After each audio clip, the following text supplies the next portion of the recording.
नमस्कार, मैं हूं अंजलि इस्टवाल और इस खास कार्यक्रम में आपका स्वागत है जिसमें हम आपको बताते हैं कि कोरोना वायरस से जुड़ी कौन सी खबर सही है और कौन सी गलत है। साथ ही हम आपके लिए खास इंटरव्यूज दुनिया भर के विशेषज्ञ के साथ लेकर आते हैं। आज जो बड़ी खबर आ रही है वो ये कि महाराष्ट्र में कोरोना के बढ़ते मामलों के बीच एक नया वेरिएंट या जिसे कहें कि एक नया स्ट्रेन का म्यूटेशन मिला है और ये चिंता की बात हो जाती है। महाराष्ट्र के अमरावती और यवतमाल में कोरोना के यूके वेरिएंट के पाए जाने की पुष्टि हो गई है जिसमें एक नया म्यूटेशन देखा गया है। महाराष्ट्र में कोविड टास्क फोर्स के सदस्य डॉक्टर ने हमें ये जानकारी दी है। आपको बता दें कि यूके में जो नया स्ट्रेन आया था उसने भी खुद को बदला था, यानी कि अपने आप को म्यूटेट कर लिया था, जिससे E484 के म्यूटेशन का नाम दिया गया था और ये तेजी से फैलता है और साथ ही जो एंटीबॉडीज बनती हैं शरीर में उससे बच सकता है। इसी का एक और म्यूटेशन है जो यवतमाल में मिला है, जो N440 म्यूटेशन है और अमरावती में आने वाले रविवार को कहा जा रहा है कि 21 फरवरी को एक दिन का लॉकडाउन इसकी वजह से लगाया जाएगा। अकोला में भी लॉकडाउन लगाने का विचार किया जा रहा है। लेकिन ये जो पूरा स्ट्रेन है या म्यूटेशंस हैं, इनकी चिंता आखिर क्यों है? हम आपको बता दें कि इसके कुछ खास फीचर्स हैं, जैसे कि शरीर में बचाव के लिए बनी एंटीबॉडीज इस पर कारगर नहीं होती हुई दिख रही है। इसे कहते हैं कि इसमें एस्केप म्यूटेशन हो गई है, यानी कि ये बच निकलता है। यानी कोविड से जो लोग ठीक हो चुके हैं, पहले जिन्हें कोविड हुआ था, उनकी बॉडीज का एंटीबॉडीज काम नहीं करेंगी तो उनका भी खतरा बना रहता है। ये बहुत तेजी से फैलता है, हाईली ट्रांसमिसिबल, एक आदमी से दूसरे आदमी पर जल्दी फैलता है और जब ये अपने आप को मैनिफेस्ट करता है तो ये निमोनिया जल्दी पैदा करता है, जो कि चिंता की बात है। दुनिया भर में अगर देखा जाए तो करीब 5000 से ज्यादा और भारत में 240 से ज्यादा म्यूटेशन अब तक देखे गए हैं। लेकिन कुछ म्यूटेशंस ऐसे हैं जो चिंता बढ़ाते हैं, जैसे कि ये म्यूटेशन। अब क्या है ये और किस तरीके से ये फैल रहा है महाराष्ट्र में, इस पर चर्चा करने के लिए हमारे साथ महाराष्ट्र कोविड टास्क फोर्स के सदस्य जुड़ रहे हैं, डॉक्टर शशांक जोशी, और साथ ही दिल्ली से डॉक्टर यतिन मेहता जुड़ रहे हैं जो कि चेयरमैन है Vedanta institute of critical care के। थैंक यू वेरी मच हमसे बात करने के लिए। डॉक्टर जोशी, आपके साथ शुरुआत करना चाहेंगे। एक दिन का लॉकडाउन पर विचार सरकार कर रही है, लेकिन पहला सवाल जो मेरे जहन में आता है, अगर ये इतना ट्रांसमिसिबल है तो लंबा लॉकडाउन क्यों नहीं? 14 से 15 दिन का लॉकडाउन क्यों नहीं? नहीं, आपको दो चीज करनी चाहिए कि 4 केसेस में ये म्यूटेशन पाया गया है और माइक्रो कंटेनमेंट तो जरूर होगा। पूरा अकोला जो सर्कल है, अमरावती है, यवतमाल है, हिंगोला है, वो पूरा एरिया है, वो सब जहां जहां क्लस्टर देखे गए उनको ऑलरेडी माइक्रो कंटेन कर दिया है। जो एरिया में से ये प्रादुर्भाव बढ़ गया था, ऑलमोस्ट 50% टेस्ट पॉजिटिविटी रेट आया था अमरावती का, तो वो ऑलमोस्ट मिनी लॉकडाउन के सिचुएशन में ही है वो पूरे एरिया। और उसमें अभी उन्होंने ये संडे को एक लॉकडाउन रखा है। मेरे ख्याल से सिचुएशन कंट्रोल में आ जाएगी।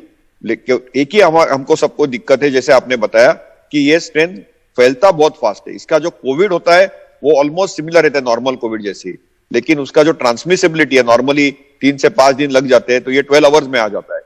तो इसलिए काफी फैमिलीज अफेक्ट हो गई है, तो उनको सबको कंटेन किया ऑलरेडी गया है। तो माइक्रो कंटेनमेंट स्ट्रेटेजी ये प्राइमरी स्ट्रेटेजी है और लॉकडाउन है ये लास्ट रिसोर्ट है।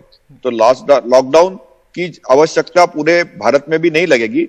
हमको पहले माइक्रो कंटेन करना ज्यादा जरूरी है। जो एरियाज में कोविड की लागण हुई है ये स्ट्रेन से, उनको पूरा सील करके माइक्रो कंटेन किया जाएगा। जैसे मुंबई में भी अभी नया रेगुलेशन आया है कि जहां पे भी 5 केसेस से ज्यादा मिलेंगे वो बिल्डिंग्स को ही सील किया जाएगा। सबको लॉकडाउन करने की आवश्यकता नहीं है, लेकिन सबको कोविड अप्रोप्रिएट बिहेवियर और डबल मास्किंग करने की अत्यावश्यक जरूरी है जी। ये तो आपने कह दिया कि ट्रांसमिसिबल ज्यादा है, ये खतरा है, लेकिन आपसे ये भी जानना चाहेंगे कि क्या वाकई में गंभीरता जो है बीमारी की, सिवियरिटी ऑफ डिजीज, उस पर कोई अंतर नहीं है? नहीं, अभी तक जितने निष्कर्ष आए, जितने शोध निबंध आए हैं पूरी दुनिया से, उसमें देखा गया है कि यूके वेरिएंट है, साउथ अफ्रीका वेरिएंट है, उनका होने वाला कोविड और ये कोविड में ज्यादा कोई फर्क नहीं गिरा है। उसकी ट्रीटमेंट प्रोटोकॉल भी सेम है। हाँ, जरूर है कि मैथमेटिकल मॉडल में ऐसा बताया गया है कि इसकी ट्रांसमिसिबिलिटी ज्यादा है, स्प्रेड ज्यादा है, लेकिन ये कंटेन कर सकते हैं। अभी भी भयभीत होने की जरूरत नहीं है। लाल सिग्नल हो सकता है, अभी येलो सिग्नल है, येलो का हम ग्रीन करें, यही हमारी कोशिश है। और थोड़ा सबकी सिटीजन्स की कोऑपरेशन की बहुत ज्यादा जरूरी है। बिल्कुल। आपसे ये भी जानना चाहेंगे कि इसके मायने अभी क्या होंगे भारत के लिए। क्या दूसरे इलाकों के जो लोग हैं वो भी अभी चिंता करें, या आप कह रहे हैं कि भारत के लिए अभी इसमें चिंता की जरूरत नहीं है? नहीं, अप्रोप्रिएट माइक्रो कंटेनमेंट कर लेंगे ये अलग अलग एरियाज में, और हम नहीं बोल सकते कि यहीं पे ही सिर्फ स्ट्रेन है। हमको लगता है केरला में भी स्ट्रेन हो सकता है, क्योंकि जीनोम वाइड सर्विलेंस अभी पूरे भारतवर्ष में हो रहा है, और उसका जब डेटा ज्यादा ज्यादा करके अवेलेबल होगा तभी हमको पता चलेगा। तो अभी भारत सरकार ने जीनोमिक सर्विलेंस चालू कर दिया है, उसके अभी रिजल्ट आने चालू हो गए हैं। लेकिन जहां जहां फास्ट क्लस्टर्स बढ़ रहे हैं, क्योंकि कोविड इनअप्रोप्रिएट बिहेवियर जो है, लोग तो मास्क पूरे भारतवर्ष में नहीं डाल रहे और सुन नहीं रहे, फिर भी 2-3 पॉकेट्स में ये ज्यादा क्यों फैला? तो प्रोबेबली ये म्यूटेशन की वजह से फैला। यदि केरल हो या विदर्भ हो या मराठवाड़ा हो, ये रीजन में ज्यादा फैल गया है। तो ये माइक्रो कंटेन करेंगे तो स्थिति हम लोग संभल सकते हैं, नहीं करेंगे तो फास्ट स्प्रेड होगी, तो पूरा भारतवंश को उससे खतरा पैदा हो सकता है। तो अभी हमको सतर्क रह के पूरा वॉर फुटिंग पे, पूरा जो एक स्लैकनेस हुई थी पूरी सिस्टम को, उसको जगा के पूरे वॉर फुटिंग पे उसको पूरा कंटेन करना चाहिए, और हम वापस back to square one, public health measures, testing, tracing, contact tracing ज्यादा करना चाहिए। उसके अलावा डबल मास्किंग करना चाहिए, सैनिटाइजेशन करना चाहिए। लोग भूल गए थे। और जो सोशल गैदरिंग्स है, जैसे शादियां है, वहां पे भी जो कोविड प्रोटोकॉल्स मेंटेन किए, उसके बाहर नहीं जाना चाहिए। जी, डॉक्टर जोशी, हमसे बात करने के लिए बहुत बहुत शुक्रिया आपका। तो ये सदस्य थे महाराष्ट्र कोविड टास्क फोर्स के, जो हमें बता रहे थे कि इस वक्त स्थिति कैसी है। हमारे साथ डॉक्टर यतिन मेहता जुड़े हुए हैं। डॉक्टर मेहता, जो अपडेट आया है महाराष्ट्र से इस नए स्ट्रेन का, आपने सुना है डॉक्टर जोशी को हमें देते हुए। आपसे ये जानना चाहेंगे, क्योंकि जब भी किसी नए म्यूटेशन की बात आती है, खासतौर पे अगर यूनिक म्यूटेशंस होते हैं, चिंता इसलिए भी बढ़ जाती है क्योंकि अब उसको समझना, उसको स्टडी करना, वो सब एक लंबा प्रोसेस होता है। फिर ये चिंता बढ़ जाती है, क्या हमारी वैक्सीन्स कारगर होंगी, क्या हमारा ट्रीटमेंट कारगर होगा। तो क्या क्या हैं बातें जो कि हमारे लिए अब चैलेंजेस बन जाती हैं जब नए स्ट्रेन्स आने और नए म्यूटेशंस आने शुरू हो जाते हैं?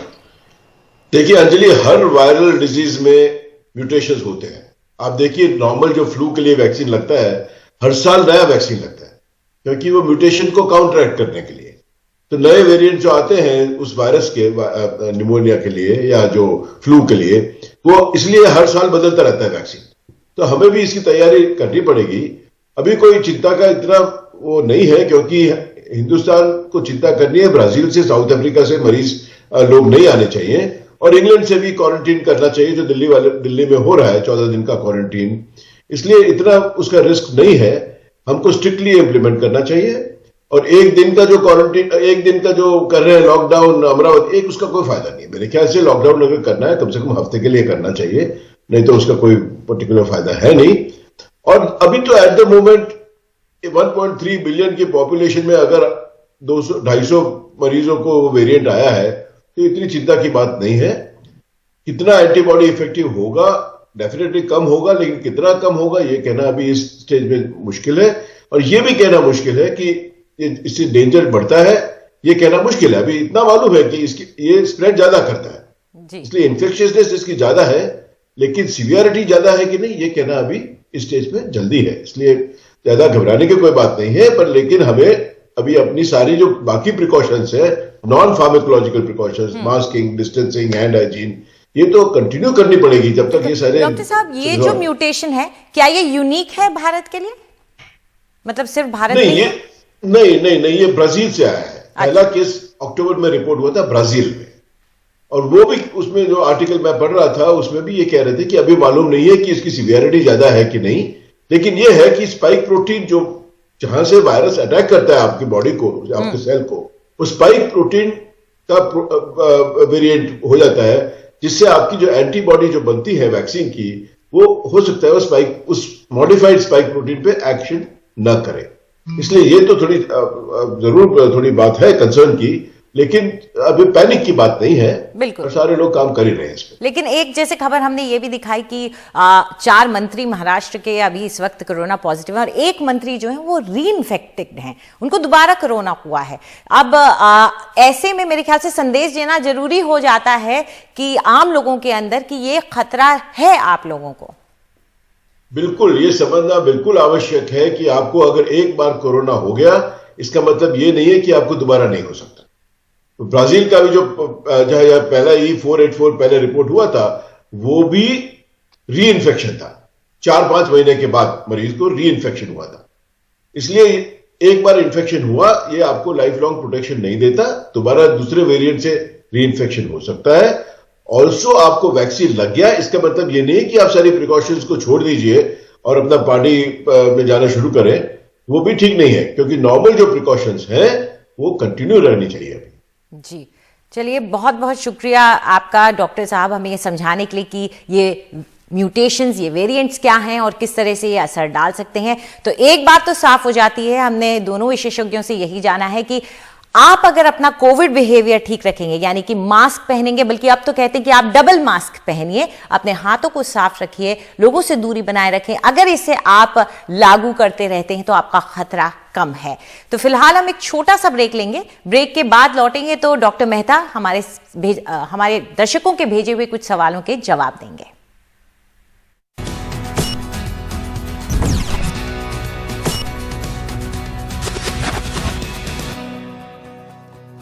हमारे इस खास कार्यक्रम में आपका एक बार फिर से स्वागत है और अब आपके भेजे हुए सवालों के जवाब देंगे। हमारे साथ जुड़े हुए हैं डॉक्टर यतिन मेहता।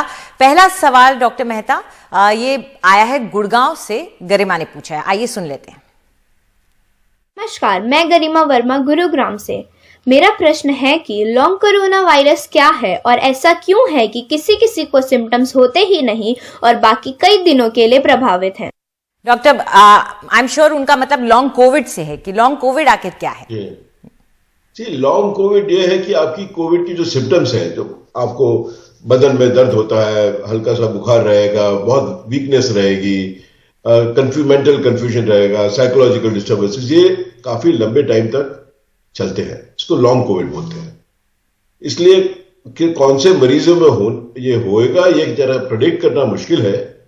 जनरली ज्यादातर मरीजों में फॉर्चुनेटली ये ठीक हो जाता है, लेकिन कुछ मरीजों के सिम्टम्स ज्यादा लंबा चलते हैं, ज्यादा सीवियर होते हैं, और कुछ लोगों को सिम्टम्स बहुत माइल्ड होते हैं, थोड़ा सा सोर, गला खराब होगा, खारिश होगी, थोड़ा सा हल्का सा बुखार रहेगा और 2 दिन में ठीक हो जाएंगे।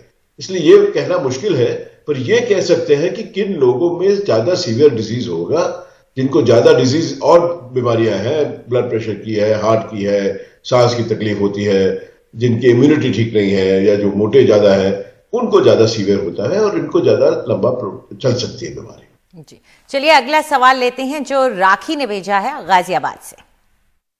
मेरा नाम राखी है और मेरा प्रश्न ये है, कोरोना वैक्सीन लगने के बाद से शरीर में क्या क्या लक्षण दिखाई दे सकते हैं? डॉक्टर राखी जी, मुझे 2 दिन पहले दूसरा इंजेक्शन लग चुका है और मुझे तो कुछ भी सिम्टम नहीं हुए, लेकिन कुछ मेरे जो कलीग्स को लगे हैं इंजेक्शन, थोड़ा बदन में दर्द हो सकता है, हल्का सा बुखार रह सकता है, जनरल अनवेलनेस की आपको लग रहा है, कमजोरी लग रही है। इसलिए कुछ लोगों ने 1-1 दिन की छुट्टी भी ली है, लेकिन वापस आ गए हैं। मैंने तो 1 दिन की छुट्टी भी नहीं ली, मुझे तो कुछ भी नहीं हुआ। पहली बार जब मुझे इंजेक्शन लगा था, हल्का सा हेडेक हुआ था, मैंने उसके लिए क्रोसिन भी नहीं ली, सुबह तक ठीक हो गया था। इसलिए ज्यादातर मरीजों में माइल्ड रिएक्शन होता है जो हर वैक्सीन में लग सकता है। अब इंडिया में देखिए, 1 करोड़ लोगों को वैक्सीन लग चुका है, कॉम्प्लिकेशन तो मेरे ख्याल से 5 या 10 हजार लोगों को ही माइनर कॉम्प्लिकेशंस हुई हैं, इसलिए उसका कुछ ज्यादा खतरा है नहीं। लेकिन मेरी सबको ये गुजारिश है कि अगर कुछ सिम्टम ज्यादा होते हैं तो आप अपने डॉक्टर को रिपोर्ट कीजिए। बिल्कुल, और इनसे डर के आप वैक्सीन लगाने से ना बचें, बिकॉज वैक्सीन लगाना बहुत जरूरी है। थैंक यू डॉक्टर, आपने लोगों को बताया कि आपको भी टीका लगा है और जब ऐसे किसी शख्स से मिलते हैं तो लोगों के अंदर थोड़ा भरोसा भी जागता है। शुक्रिया डॉक्टर हमारे साथ जुड़ने के लिए।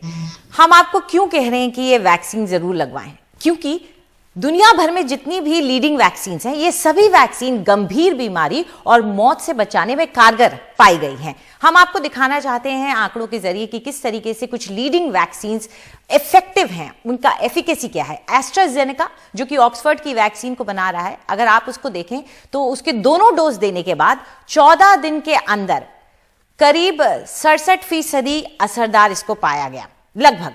और 22 दिन के बाद देखा गया कि कोई भी गंभीर केस नहीं होता है। तो ये बहुत अच्छा आंकड़ा है और इससे पता चलता है कि आप बीमारी से बच सकते हैं। यही चीज अगर आप मॉडर्ना के बारे में देखें, जो कि अमेरिका की वैक्सीन है, लीडिंग वैक्सीन है, उसमें भी 2 डोज दिए जाते हैं और दोनों डोज देने के बाद देखा गया कि 14 दिन के अंदर 94% ये असरदार रही, जो कि एक बहुत अच्छा आंकड़ा है। और 14 दिन के अंदर 100% गंभीर बीमारी से बचाव है। तो अगर आपको हल्का फुल्का सिम्टम आ भी जाता है, गंभीर बीमारी नहीं होती है जब आपको कोरोना वायरस का एक्सपोजर हो। वहीं आप अगर फाइजर को देखें, यह भी अमेरिका की लीडिंग वैक्सीन है, इसमें भी 2 डोज लगते हैं। 7 दिन के अंदर देखा गया कि 95% असरदार ये है और 7 दिन के अंदर ही ये देखा गया कि करीब लगभग 90% गंभीर बीमारी से इसमें बचाव हो जाता है, जो कि बहुत अच्छा आंकड़ा है। वहीं हम अगर बात करें रशिया की वैक्सीन की, रशिया की वैक्सीन को भी भारत में बनाया जाएगा, तो उसका अगर हम आंकड़ा देखें तो 21 दिन के अंदर, लगाने के 21 दिन के अंदर 91.6% इसको असरदार पाया गया और 21 दिन के ही अंदर 100% गंभीर बीमारी से बचाव। बहुत अच्छे आंकड़े हैं, इसीलिए हम आपको कह रहे हैं कि वैक्सीन लगाना बेहद जरूरी है। फिलहाल हमारे इस कार्यक्रम में इतना ही। नमस्कार।